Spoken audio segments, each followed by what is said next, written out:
out of office, whether to remove them.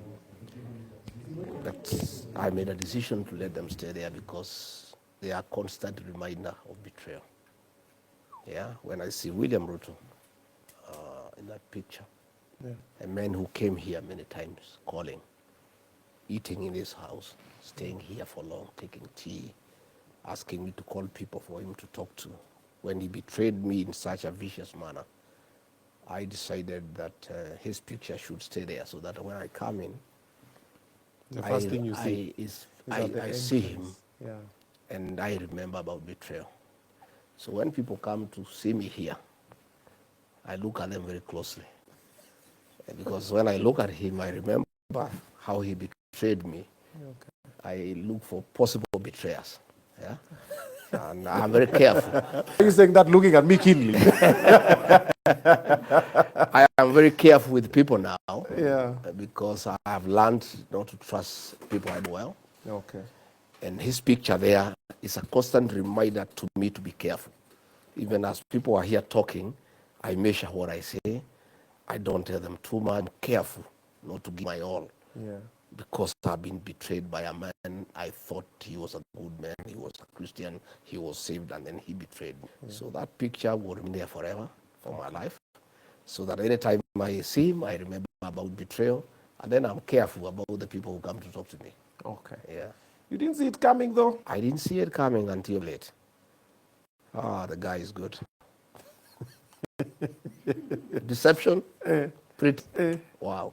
We'll get to that conversation. I'm a man who has lived long. I'm not very stupid. I'm not too clever, but I'm not too stupid. I'm just here in the middle. In between.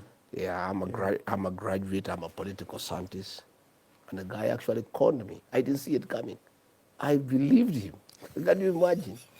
When I went to an arrangement with this guy without writing anything, I believed the guy. Because he would come here and pray for us. And there's a pastor in this house. And the guy is the one who wants to pray, you know. So you know, I've really never been taken in by somebody in my life. Okay. This guy is amazing, you know, in terms of deception and conmanship. Wow. He's in a class of his own. But here I am. I'm a better person. I'm very careful. Okay. I don't take sweet language anymore for what it is. Andika chini. Hakuna mtu mimi naweza kubaliana na chochote leo bila kuandikania. Na kuwe na mashahidi na mawakili na copies. I cannot. Never. Haukuwa na hata document moja? Nothing. Word of mouth? Word of mouth. I got you, good. You got me, let's go. The guy would even come here and cry. Tears. Yeah. I'm telling you. Machozi hivi? Machozi. Hapa kwa nyumba? Yeah, when you see a grown-up man crying, you feel for him. About what? He was, you know, I was a great friend of Uhuru Kenyatta.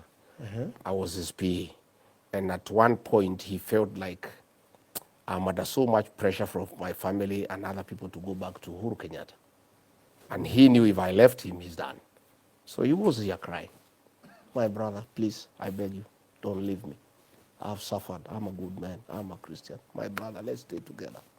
You know, crying tears. And I said, okay, Pastor, let's help this man. So akilia ulikuwa unadu?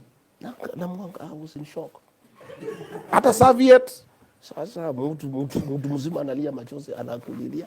Please, my brother, don't abandon me. Yeah. So, but I can tell you, if there's a guy who is deceptive, so guy. The tears, machozi, kumbe machozi is your, mom, kumbe ni machozi ndio. You know, if there's a woman crying or children, you take it just so lightly. But a grown-up man over 50 crying, and a leader for that matter, you know, you take it very, very, very seriously. And those tears made you form a government with someone without writing nothing down? He made me abandon my brother, my kinsman, Uhuru Kenyatta, a man I had worked with for many years, whom we had come very far. And he conned me to abandon my own brother and friend through deception. But that's story for another day. We'll, but we are better people. Yeah, we are better people. Another day, we are very careful, extremely careful. Okay. And we don't trust. Okay. We don't. Weka kwa karatasi. So not just karatasi. Eh. A lot of due diligence and research. Okay. Who is this man? Who is the father? Who is the mother? Where did he grow up? Where did he go to school? Who knows him? Which deal has he ever done with somebody and it has succeeded? Okay. You must do due diligence of the character of anybody you want now to deal with. Yeah. Because what has happened to me and my community and the country, I mean, is unprecedented. How do you corner a whole community? You know?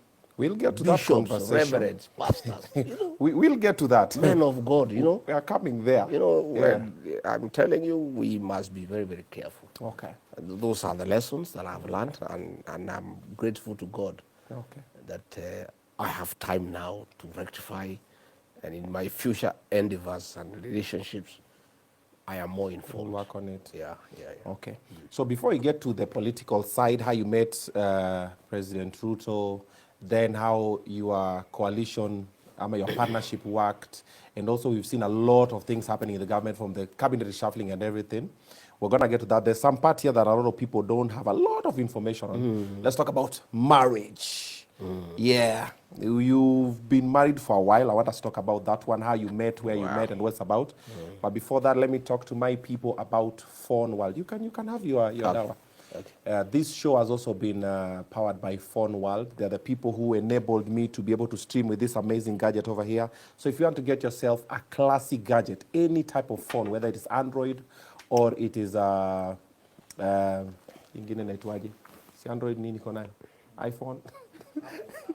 Apple, see iOS. That one. iPhones, Samsungs,